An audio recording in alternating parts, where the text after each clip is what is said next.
अस्सलाम वालेकुम। हमने जो है अपने पास पेपर्स को डिस्कस कर रहे हैं 10 इयर्स के। अब इसमें जो है सबसे पहले तो हमने जो है नॉर्मल डिस्ट्रीब्यूशन के शॉर्ट क्वेश्चन, लॉन्ग क्वेश्चन और उसके एमसीक्यूज देख लिए। और सैम्पलिंग के भी हम एमसीक्यूज देख चुके हैं। इसके हम शॉर्ट क्वेश्चन करें, लॉन्ग क्वेश्चन हम बाद में करेंगे।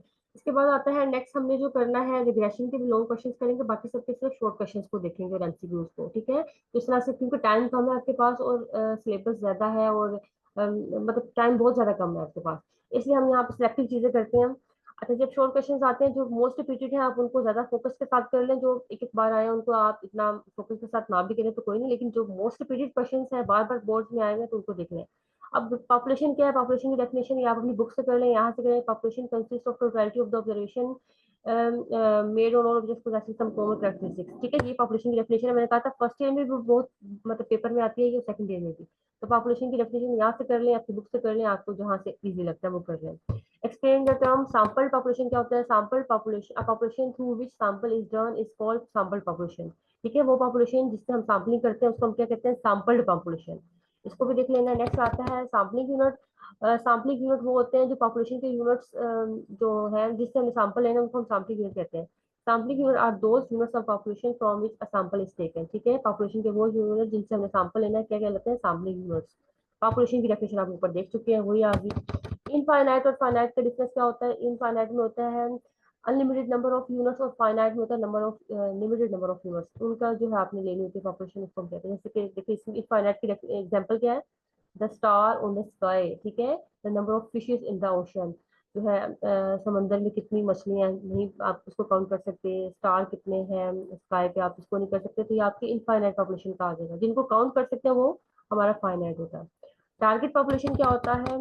The target population for a survey is the entire set of units for which the survey data are to be used to make inferences। ठीक है, inferences के लिए हमारे पास जो होता है इस तरह से हम लेते हैं टारगेट पॉपुलेशन। अच्छा, नेक्स्ट आता है इसके बाद distinguish between population sample. Sample क्या होता है, रिप्रेजेंटेटिव पार्ट। पॉपुलेशन क्या होता है, एंटायर यूनिट्स, जो अभी हम ऊपर देख चुके हैं, एंटायर जो हमारे पास होता है। ठीक है, टोटलिटी ऑफ ऑब्जर्वेशन। तो यहाँ से आप इसका डिफरेंस कर लेना, ये आपका फर्स्ट ईयर में भी रिपीट होती है और सेकंड ईयर में भी बार बार आती है पॉपुलेशन और सैंपल। नेक्स्ट इसके बाद आता है सैंपल क्या है। सैंपल ये इसका फर्स्ट क्वेश्चन है कंप्लीट इल्यूमिनेशन। अब मैंने कंप्लीट इल्यूमिनेशन आपको बताया था, कंप्लीट इल्यूमिनेशन का मतलब होता है सेंसेस। तो यानी कि आपने यहाँ पे क्या करना है, aggregate of the result of observation with which we are concern is called complete illumination. यानी कि यहाँ पे आप पूरी सारे डाटा के साथ डील कर रहे होते हैं, इसको हम सेंसेस भी कहते हैं या कंप्लीट इल्यूमिनेशन भी कहते हैं। ठीक है, जैसे मरदमशुमारी होती है हर 5 6 साल के बाद, तो कंप्लीट इल्यूमिनेशन होती है, ईच एंड एवरी पर्सन की इंफॉर्मेशन। नेक्स्ट है what is the purpose of sampling. Sampling का पर्पस क्या है? अब हमें पता है कि सैम्पलिंग का पर्पस क्या है, to get maximum information in minimum resources. ठीक है, ये इसका याद रखना आपका बड़ा इंपॉर्टेंट है, maximum information in minimum resources. अब यहाँ पे क्या होना है कि आप जो है यहाँ पे बेसिकली सैम्पलिंग में ये होता है ना कि आपके पास जैसे कि लेट्स सपोज पॉपुलेशन 5000 यूनिट्स है, तो उसमें आपने जो है 400 का सैंपल लेके जो रिप्रेजेंट कर रहे हो, तो आपके पास यहाँ पे कॉस्ट कम लगती है। ठीक है, मिनिमम कॉस्ट में मिनिमम रिसोर्सेज में आप मैक्सिमम इंफॉर्मेशन पूरी पॉपुलेशन के ले लेते हैं, उसको हम कहते हैं कि सैम्पलिंग का बेसिक पर्पज है। नेक्स्ट लिमिटेशन क्या है, कि सम टाइम्स जो होता है ये basic facts of each and every unit is population are needed. कुछ जगहों पे हमें जो है कंप्लीट इंफॉर्मेशन की जरूरत होती है, जैसे कि वो कहते हैं सेंसस हमें जरूरी हो जाता है। जैसे कि मर्दमशुमारी में भी हमें हर बंदे से इंफॉर्मेशन लेनी पड़ती है, वोटर्स की लिस्ट के लिए भी हमें, इलेक्शन के लिए भी सब बंदों की जरूरत होती है। ये नहीं करते कि हम सिलेक्टिव ले लेंगे, ये कुछ चंद बंदे ले लेंगे। यहाँ पे इस केसेस में हमारे पास सैम्पलिंग फेल हो जाता है, जब आपने कंप्लीट हर बंदे के लिए जरूरी हो जाए, जैसे कि अभी मैंने आपको बताया वोटर्स के केस में, सेंसस के केस में। नेक्स्ट है the what is the sample survey. Sample survey क्या होता है? The collection of information from a part of population. जो पॉपुलेशन के कुछ पार्ट इंफॉर्मेशन लेते हैं उसको हम कहते हैं सैंपल सर्वे। ठीक है, सर्वे किया ना और जाके हमने इंफॉर्मेशन ली, सर्वे ये मतलब है, और सैंपल कुछ लोगों से। एडवांटेजेस क्या है, ये भी मैंने आपको दिसंबर टेस्ट में भी दिया था, ये इंपॉर्टेंट क्वेश्चन है। एडवांटेजेस क्या है हमारे पास, कि आपने 2 3 एडवांटेजेस अपनी बुक से याद कर लेना है। Sampling provides more detail information, it is much easier to follow up no response in the sampling. ठीक है, जो लोग रिस्पॉन्स नहीं करते उनको आसान है टैकल करना सैम्पलिंग में। तो ये चीजें सारी आपने अपनी बुक से 2 3 एडवांटेजेस को याद कर लेना चाहिए, इसलिए बार बार रिपीट हुआ है हर बोर्ड में, लाहौर बोर्ड में भी, डिफरेंट बोर्ड में, लाहौर बोर्ड में 22 में भी, 21 में भी, तो ये बार बार आता रहा है, जिसको आपने अच्छी तरीके से कर लेना। What are the advantages of sampling. Next है what is the representative sample. क्या होता है रिप्रेजेंटेटिव सैंपल? का मतलब है वो कैरेक्टरिस्टिक ऑफ सैंपल जो पॉपुलेशन को बताती है। मतलब representative sample is one which characteristic in the sample of interest are approximately the same as that of population. Population को जो पार्ट होती है पॉपुलेशन को रिप्रेजेंट करती होती है उसको हम कहते हैं रिप्रेजेंटेटिव सैंपल। सैंपल साइज क्या होता है? A size with which we can draw sample is called sample size. ठीक है, अब ये आप क्वेश्चन जब पढ़ते हैं आपको पता है कि सैंपल साइज क्या हम कहते हैं साइज 2 है, साइज 3 है, साइज 4 है। जितना हम सैंपल साइज पॉपुलेशन मतलब कर रहे होते हैं size with which we can draw sample, हम जितने सैंपल का साइज ले रहे होते हैं उसको हम सैंपल साइज कहते हैं। सैम्पलिंग क्या है? सैम्पलिंग की definition sampling is the procedure of selecting representative sample. ठीक है, जो हम रिप्रेजेंटेटिव सैंपल ले रहे होते हैं अपनी पॉपुलेशन से उसको हम क्या कहते हैं? प्रोसीजर को सैम्पलिंग। सैंपल और पॉपुलेशन में क्या डिफरेंस है? सैंपल तो पता है आपको रिप्रेजेंटेटिव पार्ट को बार बार आ रहा है आपको वो हो रहा होगा या इसमें मैंने आपको बताया था सैम्पलिंग वाले क्वेश्चंस में या डिफरेंट बाकी चैप्टर्स में इतने आपके न्यूमेरिकल क्वेश्चंस नहीं आते शॉर्ट में, लेकिन जो आपका होता है वो वाला नॉर्मल डिस्ट्रीब्यूशन वाला और दूसरा है रिग्रेशन वाला, उनमें से ज्यादा न्यूमेरिकल आते हैं। तो आपने इनको देखना है, थ्योरेटिकल है तो उनको याद ही करना पड़ेगा आपको। फाइनाइट अभी मैंने बताया था लिमिटेड नंबर ऑफ यूनिट्स, और ये हमारा रिप्रेजेंटेटिव पार्ट। सैम्पलिंग फ्रेम क्या होता है? Complete list. ठीक है, complete list of sampling unit is called sampling frame. ये मैं आपको बार बार बताती हूँ कि इसको इस तरह से याद करना है। A complete list of units is called sampling frame. और what are the two main types of sampling design? Sampling design की दो मेन टाइप्स होती हैं। एक हमारे पास होता है प्रोबेबिलिटी सैम्पलिंग और दूसरा होता है नॉन प्रोबेबिलिटी सैम्पलिंग। अब यहाँ पे आता है सैंपल डिजाइन की डेफिनेशन। सैंपल फ्रेम की भी बहुत इंपॉर्टेंट, देखिए डिफरेंट बोर्ड में बार बार बार रिपीट हुई है, लोअर बोर्ड में भी डिफरेंट बोर्ड में भी। अब ये सैम्पलिंग फ्रेम की भी इंपॉर्टेंट है, सैम्पलिंग डिजाइन की भी इंपॉर्टेंट है, बार बार रिपीट हुई है। तो ये क्या है? Sampling design is the sequence of steps taken in the selection of sampling for estimating the population characteristic. Sampling unit क्या है? द ऑब्जेक्ट्स और इंडिविजुअल्स कॉन्स्टिट्यूटिंग द पॉपुलेशन और कॉल्ड एलिमेंट्री यूनिट्स और सैम्पलिंग यूनिट्स। ठीक है, ये आपने देख लेना है सैम्पलिंग डिजाइन क्या, सैम्पलिंग यूनिट्स डिजाइन की इंपॉर्टेंट डेफिनेशन है। सैम्पलिंग यूनिट तो आप ऊपर भी देख चुके हो। अच्छा, जिसके बाद आता है नॉन प्रोबेबिलिटी सैम्पलिंग। क्या है नॉन रैंडम सैम्पलिंग? हमारे पास होता है it is a procedure in which we cannot assign to element of the population or of which being included in the sample। यानी कि वो जिसका हमने नो प्रोबेबिलिटी सैम्पलिंग का क्या है कि we cannot assign element of population of which being included in the sample। इसको आपने ऐसे ही याद कर लेना डेफिनेशन को। ये 2022 में लाहौर बोर्ड में भी आई है और डिफरेंट बोर्ड में आई है। ठीक है, नो प्रोबेबिलिटी सैम्पलिंग हमारे पास नॉन रैंडम सैम्पलिंग भी कहलाता है। ठीक है, इसमें हमारे पास क्या होता है? हमने हर यूनिट के आने के नॉन चांसेस होते हैं हमारे पास, non non zero equal chances होते हैं। तो हमारे पास नेक्स्ट आता है कोटा सैम्पलिंग। क्या होता है quota sampling? Is a method for selecting sampling participants in the probabilistic verifying. अब देखो ये चीजें जो एक एक बार आई हुई उनको थोड़ा सा कम कर लें, बाकी देखो क्लस्टर सैम्पलिंग 2023 में आया हुआ है। ये इंपॉर्टेंट है, ये आपको मैंने समझाया था क्लस्टर सैम्पलिंग कैसे होता है कि आपने क्लस्टर्स बना लेने होते हैं। In cluster sampling, the population is divided into groups, then randomly selecting some of the groups and taking either sample or census of the population। ठीक है, ये हमारे पास क्लस्टर सैम्पलिंग की डेफिनेशन आ जाएगी। नेक्स्ट आता है प्रोबेबिलिटी रैंडम सैम्पलिंग। क्या है? ये आपने देख लेनी है। प्रोबेबिलिटी सैम्पलिंग रैंडम सैम्पल क्या है यहाँ पर? अब ये जो एक एक बार आए होते हैं इनको आप जस्ट स्किप भी कर दें, लेकिन आप देख लें इनको। जो ज्यादा बार आए होते हैं वो तो मोस्ट इंपॉर्टेंट है। अब क्लस्टर और स्ट्रेटिफाइड सैम्पलिंग भी इंपॉर्टेंट है आपके। यहाँ से रैंडम सैम्पल आपने देख लेना क्या होता है, ये आ जाएगी। इसके बाद व्हाट इज रैंडम सैम्पलिंग? क्या होती है रैंडम सैम्पलिंग? को मैंने बताया कि आपको यहाँ पे प्रोबेबिलिटी सैम्पलिंग भी कहते हैं और नॉन प्रोबेबिलिटी को हम नॉन जो है रैंडम भी कहते हैं। यहाँ पे रैंडम की definition sampling units refer to method of selecting. अब आप अपनी बुक वाली डेफिनेशन कर लें, यहाँ पे थोड़ी सी जो है मुश्किल है, तो आपने रैंडम सैम्पलिंग या प्रोबेबिलिटी सैम्पलिंग अपनी बुक वाली कर लेंगे। सिमिलरली जो आपने यहाँ पे नॉन प्रोबेबिलिटी सैम्पलिंग देखी थी ये भी आप अपनी बुक से कर लेंगे जो आपको आसान लगती है। ये डेफिनेशन आप बस यहाँ से क्वेश्चन देख लें, डेफिनेशन आप अपनी बुक वाली कर लें, वो ज्यादा आपको आसान लगती है। What do you mean by the probability sampling से मतलब क्या है आपका? तो यहाँ पे इसका देख लें। when each number has non-zero probability being included in the sample। जब हर उसकी जीरो नॉन जीरो प्रोबेबिलिटी आती है इसको हम कहते हैं प्रोबेबिलिटी सैम्पलिंग या फिर हम रैंडम सैम्पलिंग भी कहते हैं उसको। Name four probability sampling techniques की चार टाइप्स होती हैं। एक हमारे पास होता है simple random sampling, stratified random sampling, cluster और ऑप्टिमम सैम्पलिंग। ठीक है, क्लस्टर की सैम्पलिंग की डेफिनेशन के ऊपर हम देख भी चुके हैं, अब सिंपल रैंडम की देखते हैं।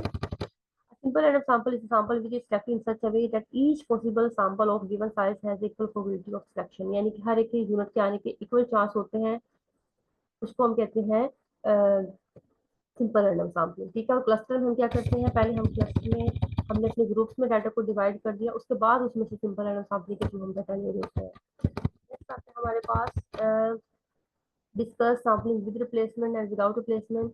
विद रिप्लेसमेंट के केस में हमारे पास क्या होता है, the selected unit in replace, यानी कि आप जब यूनिट सेलेक्ट करते हो, आप एक आपके जैसे कि लेट्स सपोज आपके पास एक बैग, उसमें से आपने बॉल निकाल ली, ठीक है। उसके बाद जब आप नेक्स्ट जो है ड्रॉ, उसको वापस नहीं डाला आपने, तो ये आपका विदाउट रिप्लेसमेंट हो जाएगा। अगर आपने उसको दोबारा से डाल दिया वापस लिया, हो सकता है कि वो दोबारा से वही आ जाए, तो वो केस होता है विद रिप्लेसमेंट के, वो दोबारा से भी आ सकता है और उस यूनिट को दोबारा से शामिल कर दिया विद में।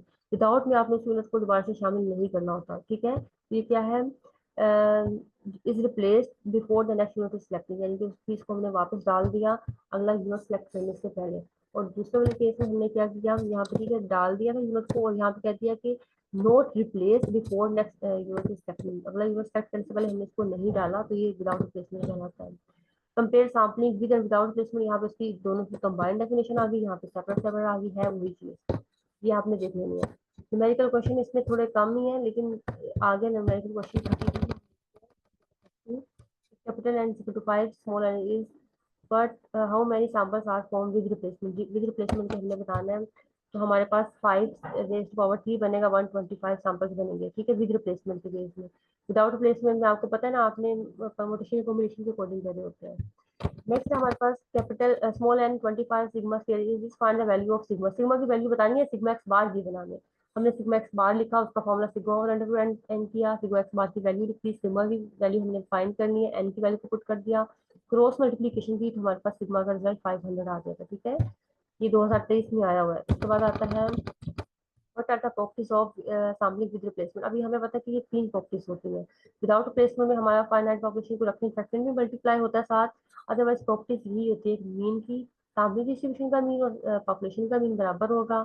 सैम्पलिंग डिस्ट्रीब्यूशन का जो आपका स्टैंडर्ड एरर और पॉपुलेशन का स्टैंडर्ड एडिशन इस तरह से बराबर होगा इसके मुताबिक, और यहाँ से भी आपने इनको लिख लेना है, ये बराबर होना चाहिए। Why random sampling is use, random sampling हम क्यों यूज करते हैं?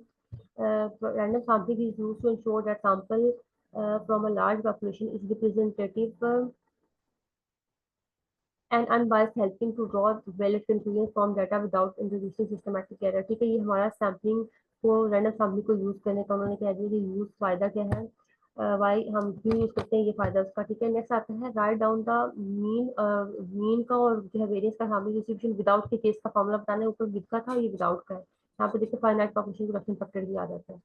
नेक्स्ट है what are the two disadvantage of non sampling non, एक हमारे पास ये आ जाएगा, आपने देख लेना है इसको, सेकंड वाला। नेक्स्ट आता है ये स्ट्रैटिफाइड सैम्पलिंग, ये भी इंपॉर्टेंट है बहुत, डेफिनेशन। स्ट्रैटिफाइड रैंडम सैम्पलिंग क्या होता है, when the population to be studied is not homogeneous with the respective characteristics under study, then it is divided into small homogeneous groups। यानी कि आपके पास अगर दो, ये मैंने आपको जब एमसीक्यूज बताया था तब बताया था, जैसे कि स्ट्रैटिफाइड में क्या होता है, आप स्टेटस बना लेते हो, आपके पहले क्लास में मेल फीमेल दोनों है कंबाइन, तो आपने मेल वाला डाटा को अलग कर दिया और फीमेल वाला डाटा अलग कर दिया। अब यहाँ से आपने सिंपल रैंडम सैम्पलिंग के थ्रू इसमें से जो सैम्पलिंग करते हैं, इसको हम कहते हैं स्ट्रैटिफाइड सैम्पलिंग। पहले आपने स्टेटस बना लिए और उस स्टेटस से फिर आप सिंपल रैंडम सैम्पलिंग के थ्रू इंफॉर्मेशन ले रहे होते हैं, तो इसको हम कहते हैं स्ट्रैटिफाइड सैम्पलिंग। क्या करना है, पहले आपने स्टेटा बना लेने हैं, होमोजीनियस ग्रुप, यानी कि मेल है सारे इसमें, ये होमोजीनियस ग्रुप बन गया। हेटरोजीनियस ग्रुप थे, यानी कि मेल फीमेल थे आपके क्लास में, आपने यानी कि हेटरोजीनियस था डाटा मेल फीमेल, हमने उसको होमोजीनियस ग्रुप्स में डिवाइड कर दिया, मेल और मेल अलग कर दिए, फीमेल अलग कर दिए, तो नॉन होमोजीनियस ग्रुप को हमने होमोजीनियस ग्रुप्स में डिवाइड कर दिया, और उसके बाद उसमें से सिंपल रैंडम सैम्पलिंग के थ्रू हम डाटा लेते गए, तो इसको हम कहते हैं स्ट्रैटिफाइड रैंडम सैम्पलिंग, ठीक है। And population is to be studied, मतलब नॉट होमोजीनियस थी, उसको हमने होमोजीनियस ग्रुप में डिवाइड कर दिया, और उसमें से सिंपल रैंडम सैम्पलिंग के थ्रू हम सैम्पलिंग करते हैं, तो इसको हम कहते हैं स्ट्रैटिफाइड सैम्पलिंग। एरर की डेफिनेशन है, एरर की डेफिनेशन और डिफरेंट टाइप्स बहुत ज्यादा इंपॉर्टेंट, इनको अच्छी तरीके से कर लेना आपने।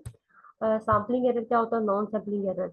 A sampling error is the difference between the value of statistic obtained from observation random sample and value corresponding population parameter। ये बहुत बार देखो रिपीट हुआ है हर बोर्ड में, तो आपने क्या होता है, ये sampling error E minus theta, यानी कि एक्स बार माइनस म्यू भी कह सकते हो आप इसको, एक्स बार माइनस म्यू, तो ये आपने डिफरेंस याद रखना है इस तरह से। और नॉन सैम्पलिंग एरर क्या होता है, are common in both complete termination and sample survey। These are faulty interviewing, incomplete response, ये मतलब डिफरेंट आपका बेसिकली ह्यूमन एरर आप इसको कह सकते हो, या फिर मशीन का एरर आमतौर पर इसको कहते हैं, ठीक है। Non sampling error, sampling error की डेफिनेशन को देख लेना है, डिफरेंस।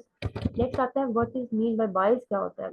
तो बायस हमारे पास डिफरेंस होता है between the expected value of statistic and the true value of population parameter. इसको हमने एमसीक्यूज में भी बार बार देखा है। ये हमारे पास एक्सपेक्टेड वैल्यू ऑफ क्या होता है, स्टैटिस्टिक और ट्रू वैल्यू के दरमियान में डिफरेंस, इसको हम बायस कहते हैं।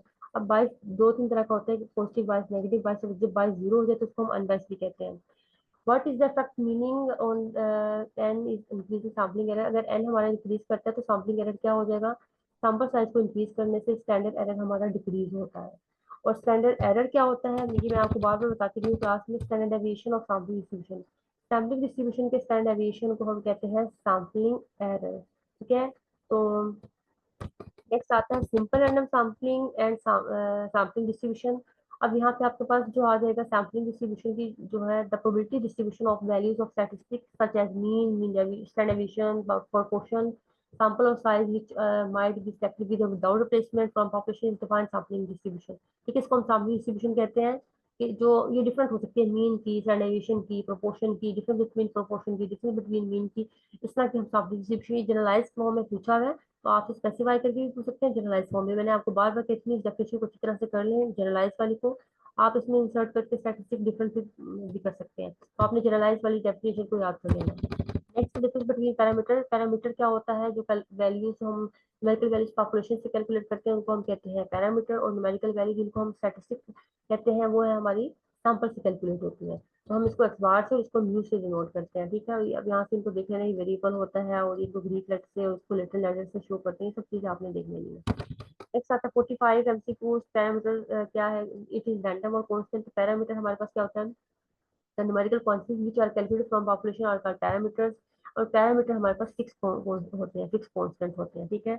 और दूसरा नेक्स्ट हमने पूछ लिया स्टैटिस्टिक। तो आज हम यहाँ तक सीखते हैं क्वेश्चन नंबर 46 तक। इंशाल्लाह नेक्स्ट हम नेक्स्ट क्लास में कंटिन्यू करेंगे। आई होप आपको क्लियर होगा। ये थोड़ा सा बोरिंग आपको लगा होगा मे भी, क्योंकि इसमें डेफिनेशन है। न्यूमेरिकल क्वेश्चन जो होते हैं तो वो आपको जरा इंटरेस्ट के साथ आप लोग ज्यादा करते हैं, लेकिन इसको भी आपने अच्छी तरीके से याद कर लेना है। डेफिनेशन को बार बार रिपीट हुए, 45 का मतलब ये नहीं कि 45 डेफिनेशन है बार बार रिपीट होकर इस तरह से बन रही है। तो आपको जो मैं क्लास में मार्क करवाती रही हूँ, यहाँ पे मैं मार्क करवा रही हूँ, तो उनको आपने अच्छे तरीके से कर लेना।